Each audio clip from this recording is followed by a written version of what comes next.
কথায় আছে যে স্বপ্ন এবং লক্ষ্য হলো একটি মুদ্রারই দুটি দিক। যতক্ষণ না স্বপ্ন দেখছেন ততক্ষণ বুঝবেন কি করে আপনার লক্ষ্য কি। স্বপ্ন দেখে যদি নিজের লক্ষ্য বুঝতে পারেন, সেটা পেতে চান, তবেই সেটা লাভ করতে পারবেন। কিন্তু স্বপ্ন এবং লক্ষ্য এই দুইয়ের মধ্যে একটা ভারসাম্য রয়েছে, যেটা বজায় রাখা প্রয়োজনীয়। একে আমরা বলে থাকি পরিশ্রম। দেখুন, যদি আপনি স্বপ্ন দেখতে চান তাহলে পরিশ্রম ত্যাগ করে নিদ্রা লাভ প্রয়োজন। কিন্তু যদি আপনি লক্ষ্য লাভ করতে চান তাহলে আপনাকে নিদ্রা ত্যাগ করে পরিশ্রম করতে হবে। তাই আলস্য ত্যাগ করুন এবং সিদ্ধান্ত নিন যে আপনি কি চান। আপনার জীবনের এই তুলাদণ্ডে স্বপ্নের পাল্লা ভারী হওয়া প্রয়োজন নাকি লক্ষ্যের? আমার মতে এই দুইয়ের মধ্যে যদি ভারসাম্য বজায় রাখেন তবে পথ নিজে থেকেই সামনে আসবে। শুধু সেই পথে অগ্রসর হতে থাকুন এবং আমার সাথে ভালোবেসে বলুন, রাধা রাধা।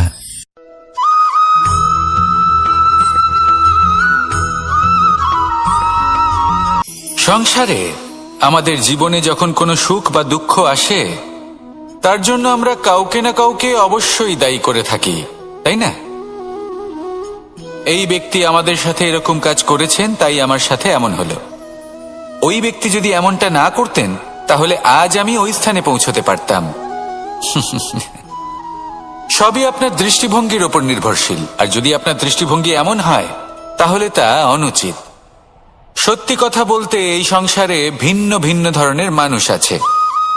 এটা আপনার উপর নির্ভর করছে কিভাবে তাদের স্বাগত জানাবেন। একবার ভাবুন, আমি আমার দুটো হাত সামনে নিয়ে এলাম, দুটো মুঠো খুলে দিলাম। দুই প্রকারের মানুষ আসবেন, কিছু না কিছু দিয়ে যাবেন। এই মুঠো যদি আমি বন্ধ করে দিই তাহলে না কেউ আমাকে কিছু দিতে পারবে, না আমার কিছু যাবে আসবে।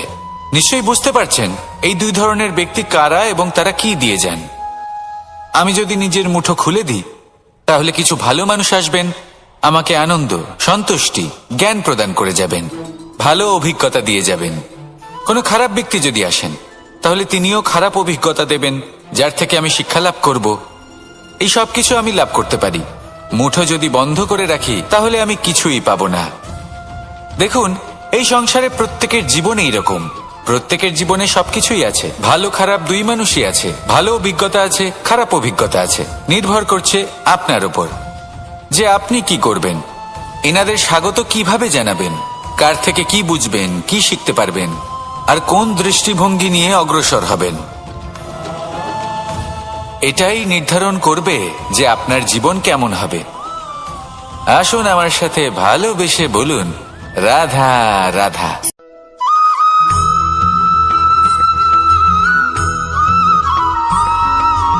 আমরা যখনই কোনো যাত্রায় যাব বলে মনে করি তখনই আমরা প্রস্তুত থাকি আসন্ন বিপদের জন্য বা সংকটের জন্য।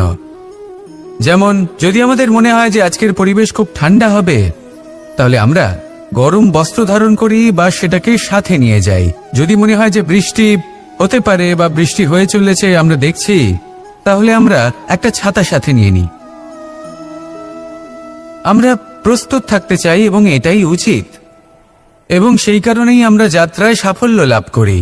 কিন্তু যদি আমরা কথা বলি জীবনযাত্রা নিয়ে, যা কিনা সব থেকে বেশি গুরুত্বপূর্ণ, তাহলে তার জন্য আমরা পূর্ণরূপে প্রস্তুত থাকি না।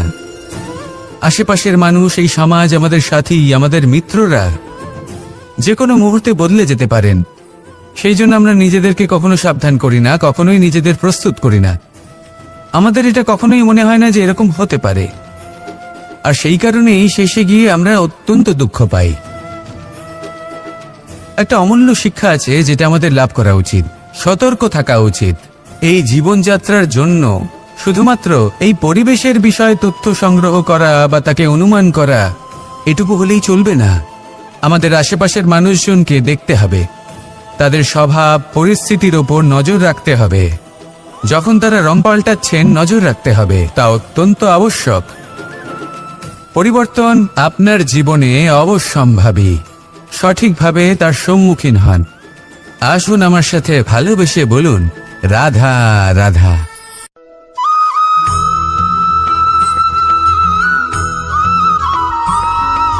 জীবনে যখন কোনো ব্যক্তি নিজের লক্ষ্য প্রাপ্তির জন্য নিরন্তর পরিশ্রম করতে থাকেন, চেষ্টা করতে থাকেন, তখন তিনি কষ্ট অনুভব করেন, কখনো শারীরিক কষ্ট, কখনো মানসিক কষ্ট।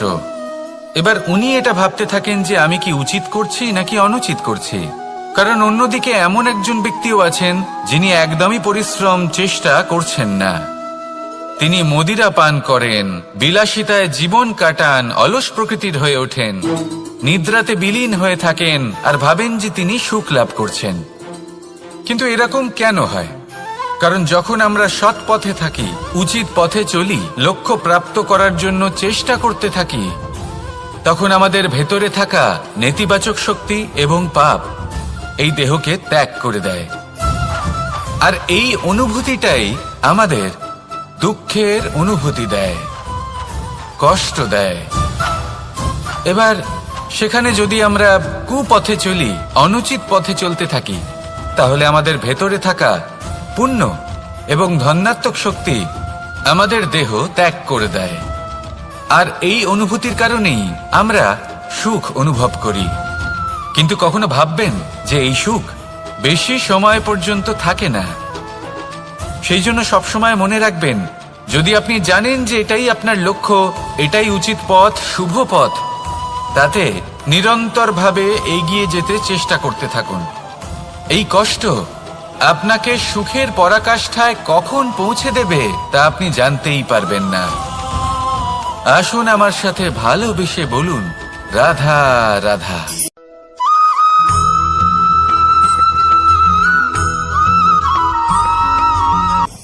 আমি রথে যাত্রা করি, তাতে বারবার পথে থামি আর দেখি যে আমি অনুচিত দিকে যাচ্ছি না তো, আমি উচিত পথেই যাচ্ছি তো।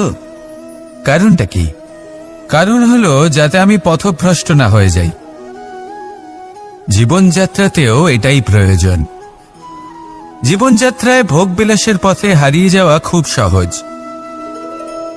বারবার থেমে আপনাকে দেখতে হবে, নিজেকে কিছু প্রশ্ন করতে হবে। আমি কি আজ সেই কর্মই করছি যেটা আমি করতে চেয়েছিলাম? আমি কি আজ সেই জীবন যাপন করছি যেমন আমি যাপন করতে চেয়েছিলাম? যদি এই প্রশ্নগুলোর উত্তর হ্যাঁ হয়, তাহলে এগোতে থাকুন, নয়তো থেমে যান এবং বিচরণ করুন। মনে রাখবেন, এই সংসার অত্যন্ত জটিল আর এতে হারিয়ে যাওয়া অত্যন্ত সরল। সেই জন্য নিজে থেকে বারবার থামা এবং জীবন চিন্তন করা অত্যন্ত আবশ্যক। তাহলে সেটাই করুন আর আমার সাথে ভালোবেসে বলুন, রাধা রাধা।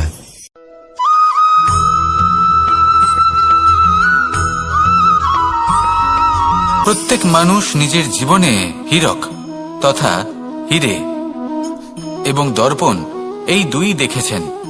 এই দুই হলো সাদা এবং এরা দুজনেই আলোর প্রতিফলন ঘটায় এবং এরা দুজনেই উজ্জ্বল হয়ে ওঠে। আপনি হয়তো মনে মনে ভাবছেন যে এটা কি ধরনের তুলনা করছি। একটা হীরে তো রত্ন, তার মূল্য দর্পণের থেকে অনেক গুণ বেশি। কিন্তু হীরে থাকাতে দর্পণের মূল্য কিন্তু কোনো অংশে কমে যায় না, তাই না? মানুষ যখন হীরে নিজের হাতে নেয় তখন সবার আগে কি খোঁজে? দর্পণ, যাতে তার মধ্যে দিয়ে দেখে সে বুঝতে পারে যে সেই হীরে আদৌ তার শোভাবর্ধন করছে কিনা, তাকে ভালো দেখাচ্ছে কিনা, প্রসাধনের জন্য সেটা ব্যবহার করা ঠিক হবে কিনা। অর্থাৎ হীরের উপস্থিতিতে দর্পণের গুরুত্ব কম হলো না, দর্পণের কারণে হীরের মূল্য বোঝা গেল। আমাদের জীবনেও ঠিক এরকমই ঘটে। আপনারা যদি সংসারে নিজের আশেপাশে দেখেন, এমন অনেক মানুষ দেখতে পাবেন যারা নিজেদের ক্ষেত্রে মহান স্থানে পৌঁছেছেন, নিপুণ এবং শ্রেষ্ঠ হয়েছেন। আর তাদের মধ্যে আপনার নিজের মনে হয় যেন আপনি হলেন দর্পণ। নিজেকে ছোট মনে করবেন না। আপনার মূল্য কম হচ্ছে না, আপনার নিজস্ব মূল্য আছে। আর যদি আপনার অস্তিত্ব না থাকে, তাহলে ওনাদের অস্তিত্বের মূল্য সংসার বুঝতেই পারবে না। জীবনে সবসময় চেষ্টা করবেন যাতে আপনি আরো বেশি শ্রেষ্ঠ হয়ে উঠতে পারেন। আপনি নিজে যে স্থানে আছেন সেটাকে ছোট মনে করবেন না, তারও নিজস্ব একটা মূল্য আছে। যদি আপনি হীরে হয়ে থাকেন তাহলে অহংকার করবেন না। যদি আপনি দর্পণ হয়ে থাকেন তাহলে নিজেকে ছোট মনে করবেন না। আসুন আর আমার সাথে ভালোবেসে বলুন, রাধা রাধা।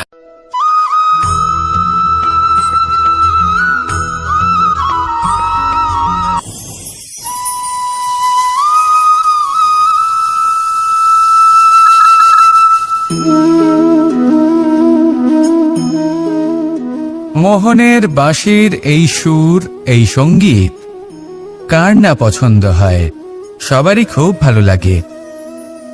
এবার এই সুর আসে কোথা থেকে? কেউ বলবেন কৃষ্ণের হৃদয় থেকে। সত্য কথা, এই সুর হৃদয় থেকে নির্গত হয় এবং প্রকট হয় এই বাঁশি থেকে। এই বাঁশিটাকে দেখুন, এই ছিদ্রগুলি দেখুন, প্রত্যেকটা সুর থেকে নিজস্ব একটা স্বর নির্গত হয়। এবার যে ব্যক্তি এই সমস্ত সুর এবং স্বর বুঝতে পারেন, এতে নিপুণ, তিনি এই বাঁশির দ্বারা যে সুর নির্গত করবেন তা তো মধুর অবশ্যই হবে। এবার জীবনের সাথেও কিছুটা এরকমই ঘটে। জীবনের কিছু নীতি থাকে, অর্থ, কুটুম্ব এবং আধ্যাত্মিক। যদি জীবনের প্রত্যেকটা মুহূর্ত সুখময় হয় এরকম আপনি চান, তাহলে এই তিনটি নীতিতে আপনাকে নিপুণ হতে হবে। কোনো একটি বিশেষ নীতির প্রতি যদি আপনি বেশি ঝুঁকে পড়েন, তাহলে বাকি দুই নীতি থেকে যা সুখ লাভ করা সম্ভব তা পারবেন না। ধন অর্জন করতে হবে পরিবারের জন্য, পরিবারের সুখ মনের শান্তির জন্য, মনে শান্তির প্রয়োজন মনের শুদ্ধতার জন্য। যখন এই মন শুদ্ধ হবে, জীবন শুদ্ধ হবে, পবিত্র হবে, সুন্দর হবে এবং ভালোবেসে বলবে, রাধা রাধা।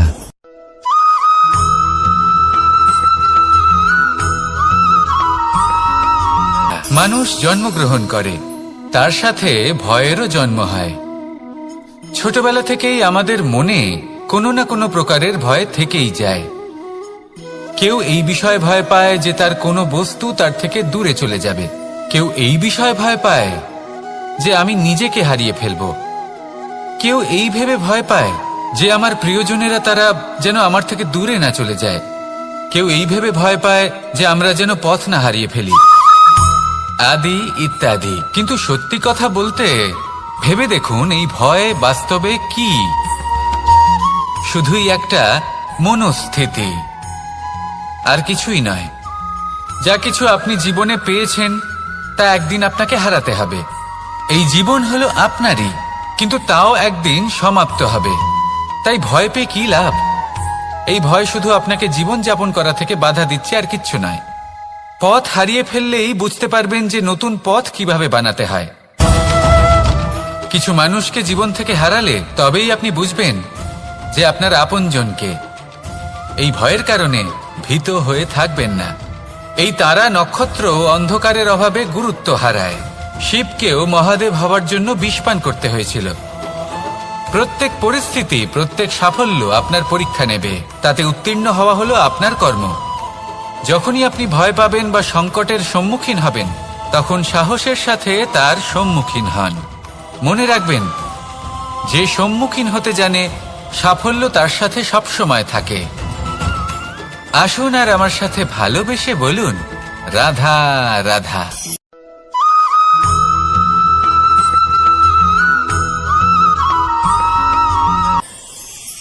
দেখুন, এটা তো সবাই করে থাকেন। ধনের কামনা করা, ধন অর্জন করা, ঈশ্বরকে ধন্যবাদ জানানো, সবাই করেন, কিন্তু ফল সবাই পান না। কারণ বেশিরভাগ মানুষই পেছনে ফিরে তাকিয়ে এটা ভাবেন যে আমরা তো জীবনটা যাপনই করলাম না। এই জীবনে সবকিছু আছে, সম্পত্তি আছে, স্বাচ্ছন্দ্য আছে, সাফল্য আছে, শুধু সুখ আর শান্তি নেই। এবার এরকমটা কেন হয়? এর পেছনে কারণটা কি?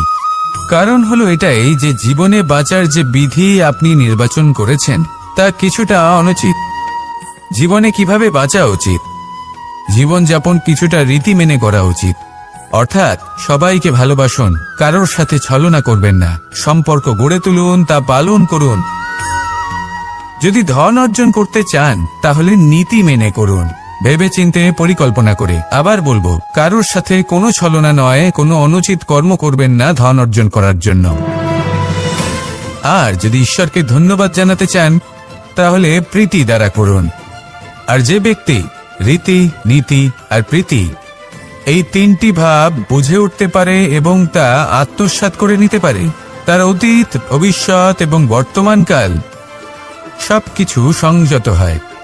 আপনি কিভাবে জীবনযাপন করতে চান, কিভাবে ধন অর্জন করতে চান, ঈশ্বরকে ধন্যবাদ জানাতে চান, নির্বাচন আপনার। আসুন আমার সাথে ভালোবেসে বলুন, রাধা রাধা।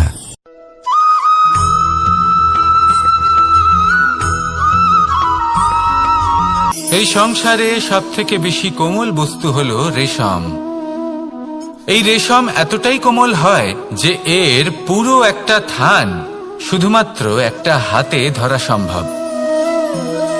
কখনো ভেবে দেখেছেন এই রেশম কিভাবে হয়? একটি কীট তার লালার দ্বারা উৎপন্ন হয়। এই কীট সেই রেশমকে পাক দিতে থাকে, পাক দিতেই থাকে আর আস্তে আস্তে তার মধ্যেই জড়িয়ে পড়ে। শেষে ওর এই সুন্দর অমূল্য সৃষ্টি রেশমের এই সুতো তার নির্মাণ কার্য পূর্ণ হয়, কিন্তু তাতেই ও নিজে বন্দী হয়ে যায়।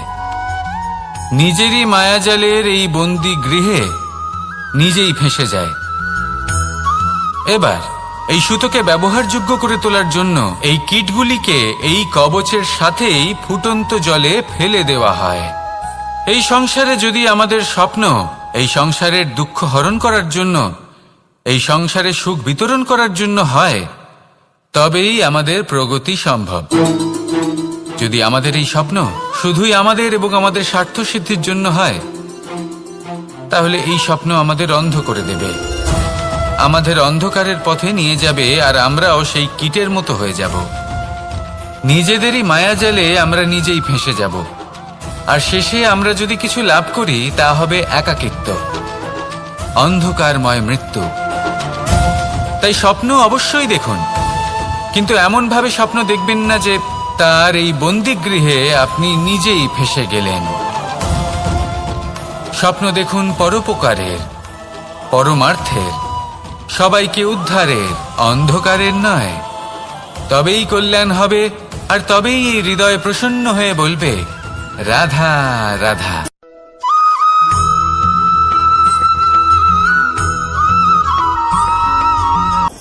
কখনো কোনো বৃক্ষকে দেখেছেন? এই ধরিত্রী থেকে ততটুকুই জল নেয় যতটুকু তার প্রয়োজন।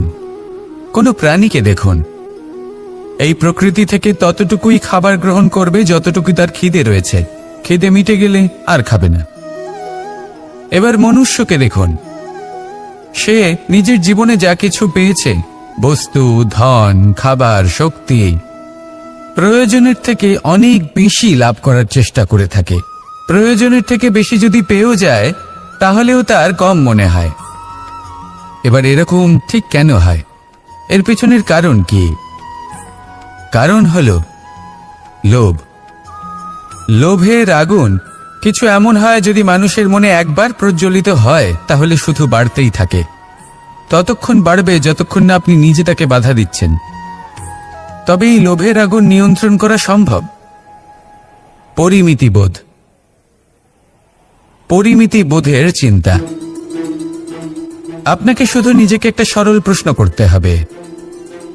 যখনই মনের মধ্যে কোনো বস্তুর প্রতি, শক্তির প্রতি, ধনের প্রতি, ভোজনের প্রতি লোভ বেড়ে যায়, নিজেকে প্রশ্ন করুন, এটা কি আমার কাছে ততটাই প্রয়োজনীয় যতটা একটা বৃক্ষের কাছে জল, যতটা একটা প্রাণীর কাছে ভোজন? এটা কি ততটাই প্রয়োজনীয়? যদি উত্তর না হয় তাহলে নিজেকে সেখানেই বাধা দিন। সেই ভাবনা সেখানেই ত্যাগ করুন, কারণ সেটাই হলো লোভ। ঠিক এইভাবেই প্রয়োজনীয়তার চিন্তা করে আস্তে আস্তে এই মন নির্লোভ হয়ে উঠবে, আর এই মন প্রসন্ন হয়ে বলবে, রাধা রাধা।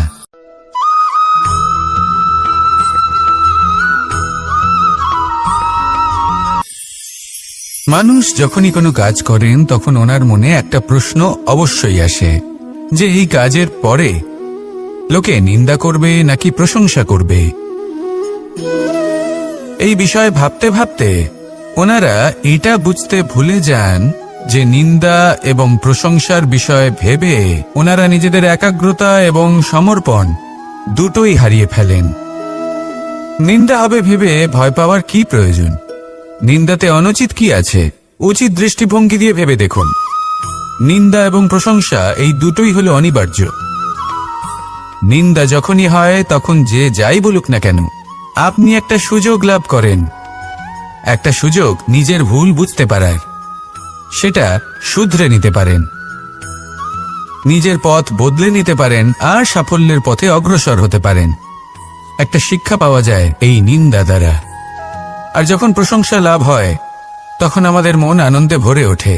এই দুটোই অত্যন্ত প্রয়োজনীয়। সেই জন্য নিন্দা এবং প্রশংসার এই খেলায় জীবনের অঙ্কটা বদলে ফেলবেন না, সেটা অনুচিত হবে। কারণ জীবন না শুধু নিন্দার বিষয় আর না শুধু প্রশংসার, জীবন হলো আত্মিক সুখের বিষয়। যখন আপনি কোনো শ্রেষ্ঠ কাজ করেন, আপনার মন আপনাকে বলে দেবে যে আজ আপনি কোনো শুভ কাজ করেছেন। সেটাই হলো আত্মিক সুখ, এটাই হলো জীবন।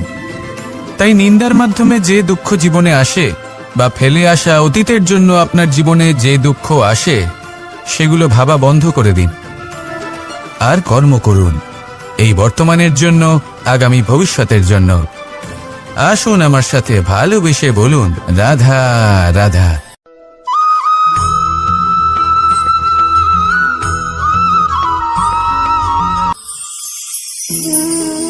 এ হলো গোলাপ ফুল।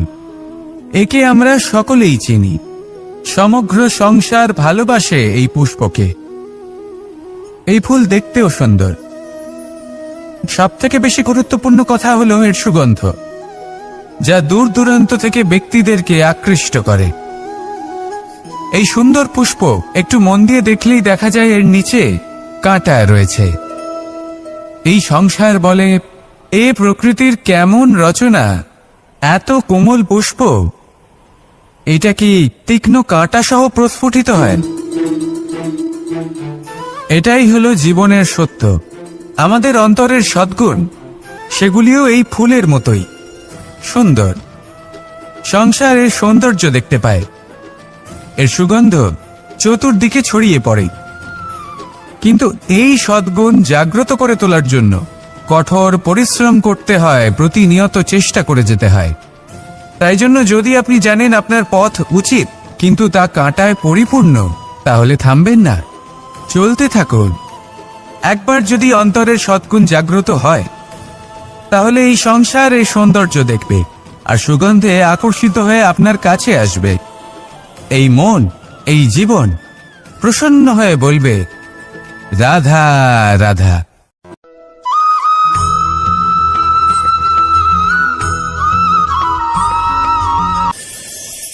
প্রত্যেকটি মানুষ জীবনে কখনো না কখনো এই কথাটা নিশ্চয়ই শুনেছেন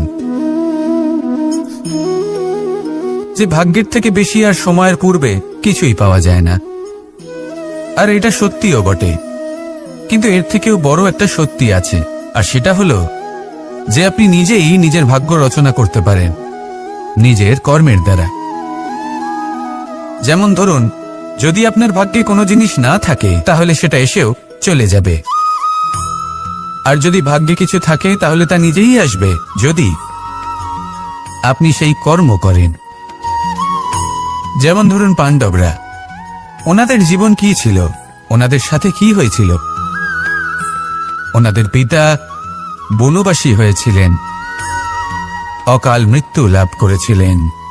এবার এটাই যদি ওনারা নিজেদের ভাগ্য বলে মেনে নিতেন আর কিছুই না করতেন, তাহলে মহাভারতের সেই যুদ্ধে জয়লাভ করে সমস্ত ভূমণ্ডলের স্বামী কি করে হয়ে উঠতেন? অর্থাৎ হতে পারে সিংহ বনের রাজা, কিন্তু শিকার নিজে পায়ে হেঁটে তার কাছে আসে না। সেই ভোজন লাভ করার জন্য সিংহকে কর্ম করতেই হয়। তাহলে আপনার ভাগ্যে যেটা আছে সেটা আসবে, কিন্তু কর্মের জোরে আসবে। তাই কর্ম করতে থাকুন আর আমার সাথে ভালোবেসে বলুন, রাধা রাধা।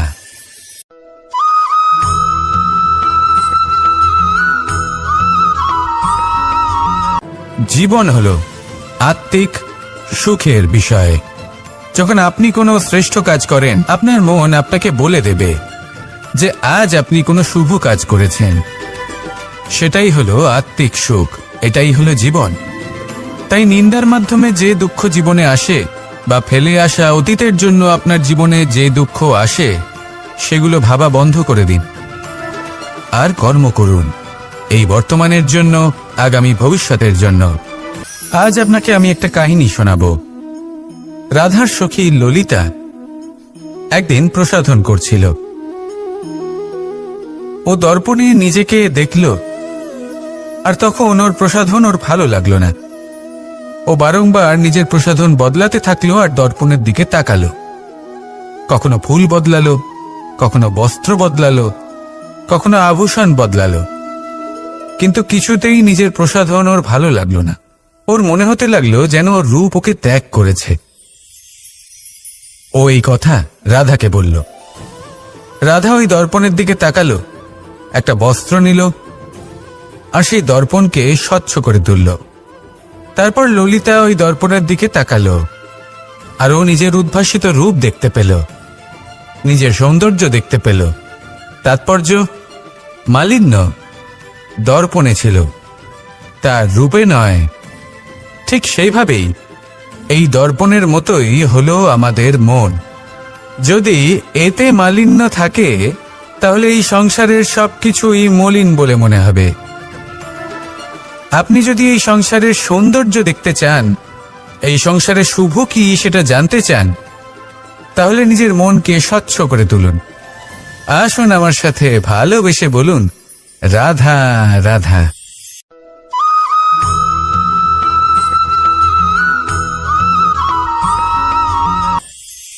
আপনি কখনো কখনো নিশ্চয়ই কোনো ব্যক্তিকে এটা বলতে শুনেছেন, বা আপনি নিজে বলেছেন বা ভেবে দেখেছেন যে আমি আমার নিজের জীবনে যেটা করতে চেয়েছিলাম সেটা করতে পারলাম না, যে লক্ষ্য অর্জন করতে চেয়েছিলাম সেটা অত্যন্ত কঠিন ছিল, আমি এগোতে পারলাম না, আদি ইত্যাদি। আমরা সবাই কখনো না কখনো ভাবি যে লক্ষ্য আমরা নির্ধারণ করেছি সেটা আমাদের পক্ষে অত্যন্ত কঠিন, প্রায় অসম্ভব। আমাকে বলুন, যে প্রত্যেকটা বস্তু বা সাফল্য যা কিছু আপনি কামনা করেছেন, কোনোটাই কি সরল ছিল?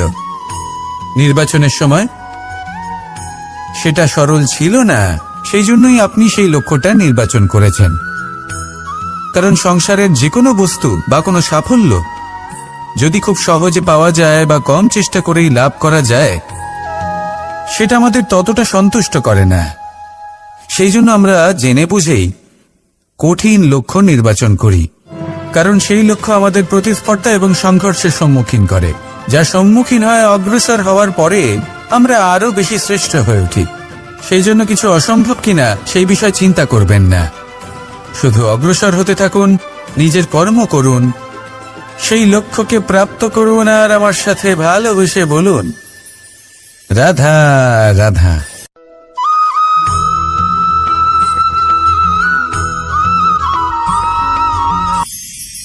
ঈশ্বর আসলে কে? সংসারের বেশিরভাগ মানুষের কাছে ঈশ্বর হলেন এই সংসারের রচয়িতা, পালনকর্তা। কারোর কাছে উনি জ্ঞাতা, কারোর কাছে উনি হলেন আস্থার প্রতীক, আবার কারোর জন্য শুধুমাত্র অন্ধবিশ্বাস।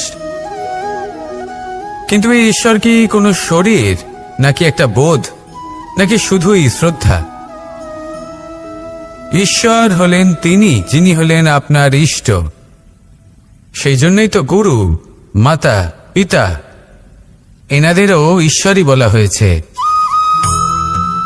যাদেরকে আমরা ঈশ্বর বলে মনে করি, যারা আমাদের ইষ্ট, তারা আমাদের একটি পথ দেখান, একটি দিকে চালিত করেন। সেই পথে চলে আপনি শুভ কর্ম করতে পারেন।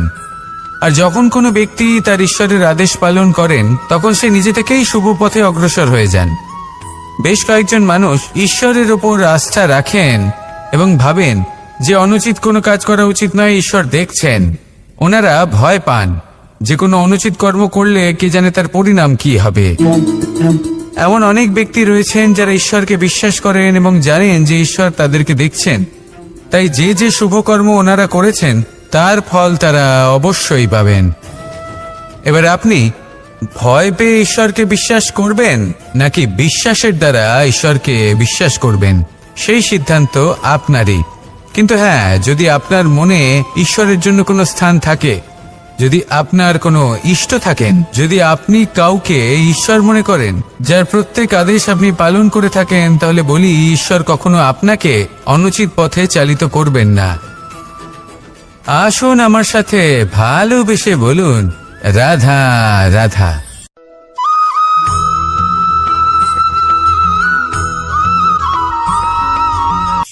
এটা কোনো এক সময়ের ঘটনা। মাটির নিচে ছিল জল, আর মাটির ওপর ছিল একটা বৃক্ষ, আর সেই বৃক্ষে ছিল একটা পাতা যা আকাশকে স্পর্শ করত। যখনই কোনো ব্যক্তি আসতেন, সেই পাতাকে দেখে তার প্রশংসা করতেন। তাই বলে, আকাশে সোনার মেঘ কত ছবি আঁকে, আপনার নাম কবু লিখে নাহি রাখে। অর্থাৎ প্রতিনিধি ওই বৃক্ষের পাতাকেই মনে করা হতো, সব প্রশংসা ওই পাতাকেই করা হতো। যেখানে চোখের আড়ালে থাকা সেই জল মাটির নিচে থেকে নিঃস্বার্থভাবে পথ, সেটাই যেটা আপনি স্বয়ং নির্বাচন করে আপনি নিজে বানান। সেই অনুসারেই আপনি আপনার লক্ষ্যে পৌঁছতে পারবেন। সেই জন্য জীবনে যখনই লক্ষ্যে পৌঁছানোর পথের বিষয়ে আপনি কোনো সিদ্ধান্ত নেবেন, তাহলে তা ভেবে চিন্তে নেবেন, কারণ এই পথ অত্যন্ত গুরুত্বপূর্ণ। পথ যদি শুভ হয়, তাহলে লক্ষ্য আপনা থেকেই শুভ হয়ে যায়। তাহলে আসুন আমার সাথে ভালোবেসে বলুন, রাধা রাধা। ভাগ্য আর কর্ম, এই দুই এমন শব্দ যাকে ঘিরে সমগ্র সংসার। কেউ বলে আমার ভাগ্যে এটা ছিল না, যা পেলে আমার জীবন অন্যরকম হতো। কেউ বলে আমার গত জন্মের কর্ম নিশ্চয়ই এমন ছিল, যে কারণে এই জন্মে এরকম ভাগ্য পেয়েছি আমি। এসব বাদ দিন আর একবার শান্ত চিত্তে ভাবুন। আপনি বুঝতে পারবেন যে ভাগ্য আর কর্ম এই দুই এই জন্মের। তফাৎ শুধুমাত্র এটাই যে যদি ভাগ্যের কথা বলা হয়, তাহলে আপনি এই ভাগ্যের থেকে যত বেশি আশা করবেন, তত বেশি নিরাশ হবেন আপনি। কারণ এই আশা আপনাকে কর্ম করা থেকে আটকায়। যদি কথা বলা হয় কর্মের, তাহলে নিজের কর্মের প্রতি যত বিশ্বাস রাখবেন, তত বেশি সফলতা আপনার কাছে আসবে। তাই একটা কথা মনে রাখবেন, ভাগ্য আপনার কর্ম নির্ধারণ করে না, কিন্তু আপনার কর্ম আপনার ভাগ্যকে অবশ্যই নির্ধারণ করে। রাধা রাধা। নাম কত সাধারণ একটা বিষয়। প্রত্যেক মানুষ যে জন্ম নেয়, তাকে একটা নাম দেওয়া হয়, যা সে পেয়ে থাকে তার মাতা পিতার দ্বারা, না হলে তার গুরুর দ্বারা, বা কোনো আত্মীয়ের দ্বারা, বা কোনো কাছের মানুষের দ্বারা। এই নামের সাথেই সে আস্তে আস্তে বেড়ে ওঠে। কিন্তু এটাই কি সেই নাম? এই নামই কি সবকিছু? কখনোই নয়। একটা নাম সেটা যা আপনি জন্মের সময় লাভ করেন, যে নামে আপনি কর্মের পথে অগ্রসর হন। আরও একটা নাম সেটা যা আপনি আপনার কর্মের দ্বারা অর্জন করেন, আর এই নামেই আপনাকে সবাই যুগ যুগ ধরে মনে রাখে। আপনার আসল নাম সেটা নয় যা আপনাকে জন্মের সময় দেওয়া হয়েছিল। আপনার আসল নাম সেটা যেটা আপনি আপনার কর্ম দ্বারা লাভ করেছেন, কারণ সেই লাভের পেছনে প্রচুর প্রয়াস লুকিয়ে থাকে, অনেক পরিশ্রম লুকিয়ে থাকে। কিন্তু যদি আপনি চান যে মানুষ আপনার নাম মনে রাখে, তাহলে আপনাকে কর্মের পথে অগ্রসর হতেই হবে, শুভ কর্ম করতে হবে, অনর্গল চেষ্টা করে যেতে হবে, মহান কাজ করতে হবে। আর বিশ্বাস করুন, আপনি একটা মহান নামের ফল অবশ্যই লাভ করবেন। রাধা রাধা। আমি এখানে একা এই বনে বসে আছি, বাঁশি বাজাচ্ছি। কার জন্য? কে আছেন এখানে? কেউ নেই। আমার প্রজা, আমার রাজ্য, আমার পরিবার, আমার থেকে অনেক দূরে আছেন, আমি এখানে একা এই বনে বসে এই আকাশের এই রঙের, গাছের এই সব ফলের, মাটির সুবাসের আনন্দ উপভোগ করছি। কেন? আমি হলাম দ্বারকাধীশ। এমন কি রাজকীয় বা ভৌতিক সুখ রয়েছে যে আমি ওখানে পেতে পারি না? সবকিছুই পেতে পারি, তাও এখানে বনে একা বসে আছি। কোন সুখ খুঁজে চলেছি? একা থাকার সুখ। আমরা প্রত্যেকদিন অনেক মানুষের সাথে, চিন্তাধারার সাথে, কর্মের সাথে, পরিস্থিতির সাথে, সুখ দুঃখের দ্বারা বেষ্টিত থাকি। জীবনের এই চক্রে আমরা জড়িয়ে পড়তে থাকি। যতই আমরা এই সমস্যার সমাধান করি, আমরা ততই এতে জড়িয়ে পড়ি। আমরা এতটাই জড়িয়ে পড়ি যে যখন আমরা আয়নায় নিজেদের দেখি, তখন আমরা নিজেদের চিনতেই পারি না। এমন মনে হয় যেন আমরা নিজেদের হারিয়ে ফেলেছি। সেই জন্য প্রত্যেক দিন আপনি কিছু সময় নিজের সাথে কাটান একান্তে। এটা অত্যন্ত আবশ্যক। নিজের অস্তিত্বের গভীরে গিয়ে দেখতে শিখুন, নিজেকে বুঝুন। অদ্ভুত শান্তির অনুভূতি হবে। যেমন এই বায়ু, এই বৃক্ষ, এই পুষ্প, এই নিসর্গ, এদের মতো আপনিও কখনো একলা হতে শিখুন। কখনো নিসর্গের একটা অংশ হয়ে দেখুন। এই মন প্রসন্ন হয়ে বলবে, রাধা। একবার একটা শেয়াল বনে বিচরণ করছিল। ও একটা ছোট্ট শাবক দেখতে পেল। ও ভাবলো, আজ একেই আমি খাবার হিসেবে গ্রহণ করব। আশেপাশে দেখলো কেউ দেখছে না তো, কেউ ছিল না। আর সেই শাবকের ওপর আক্রমণ করলো, যা হলো একটা ঘোর অপরাধ। বনের নিয়ম অনুসারে আপনি কখনোই শাবকের উপর আক্রমণ করতে পারেন না। তারপর এই খবরটা যখন রাজা সিংহ জানতে পারলেন, সভার আয়োজন করলেন। কিন্তু সেখানে শেয়াল বলল, আমি তো এরকম কিছু করিনি। কিন্তু যদি আপনি এরকম বলেন, কোনো প্রমাণ দিন, এর কোনো সাক্ষী আছে? তখন রাজা সিংহ পেঁচাকে ডেকে পাঠালেন, যে সেই মুহূর্তে বৃক্ষের শাখার ওপর বসেছিল। সে সব কিছু দেখেছিল। পেঁচা সব সত্যি কথা বলল, আর শেয়ালকে মৃত্যুদণ্ড দেয়া হলো। এবার এই কাহিনী আমি আপনাকে কেন শোনালাম? কারণ মানুষও কখনো কখনো এরকম কর্ম করেন যা শিয়াল করেছে। এটা ভাবেন কেউ দেখছে না, যখন আমি অনুচিত কর্ম করতেই পারি। কিন্তু না, আপনি যাই করুন না কেন, কেউ না কেউ অবশ্যই তা দেখছে। কোনো ব্যক্তি না হলেও কোনো প্রাণী, না হলে কোনো যক্ষ বা দেব বা প্রেত। যদি এনারা কেউ না দেখেন, তাহলে ধরিত্রী মাতা দেখেন, যেখানে দাঁড়িয়ে আপনি সেই কর্ম করছেন, তাই না? তাই একটা কথা সবসময় মনে রাখবেন, কে দেখছেন কে দেখছেন না সেই বিষয়ে ভাবা ছেড়ে দিন। এটা খুব সহজ কথা। আপনি যদি উচিত কর্ম করেন, উচিত ফল পাবেন। যদি অনুচিত কর্ম করেন, তাহলে আপনি অনুচিত ফল অবশ্যই পাবেন। সেই জন্য উচিত পথে চলতে থাকুন, উচিত কর্ম করতে থাকুন, আর আমার সাথে ভালোবেসে বলুন, রাধা রাধা। বাহ, পুষ্পের সুবাস আমার খুব ভালো লাগে। অত্যন্ত সুন্দর হয় এই পুষ্প। এইভাবে চারিদিকে পুষ্প দেখে মন আনন্দিত হয়ে ওঠে। এবার আপনারা ভেবে দেখুন, আমার চারিদিকে পুষ্প নয়, আগুন আছে। তাহলে কি হবে? আমার শরীর কি জ্বলে যাবে না? অবশ্যই জ্বলবে। শরীরকে কি আগুনের তাপ সহ্য করতে হবে না? অবশ্যই সহ্য করতে হবে। এটাই হলো প্রকৃতির নিয়ম। এই নিয়ম কিন্তু আমরা সবাই জানি, কিন্তু আমাদের মধ্যে বেশিরভাগ মানুষ এই বিভ্রান্তি নিয়ে বাঁচি যে এই যে প্রকৃতির নিয়ম, তা আমার ওপর প্রযোজ্য নয়। তা কিন্তু নয়। আমাদের চতুর্দিকে এই যে নিসর্গ রয়েছে, আমরা তার কতটা ক্ষতি করি সেটা একবার ভেবে দেখুন। আমরা বনাঞ্চল জ্বালিয়ে দিই, বায়ু দূষিত করি, জল দূষিত করি, প্রাণীদের হত্যা আমরা করি। কেন? এই নিসর্গ আমরা নষ্ট করি, যদিও আমরা জানি যে আমরাও হলাম এই নিসর্গেরই অংশ।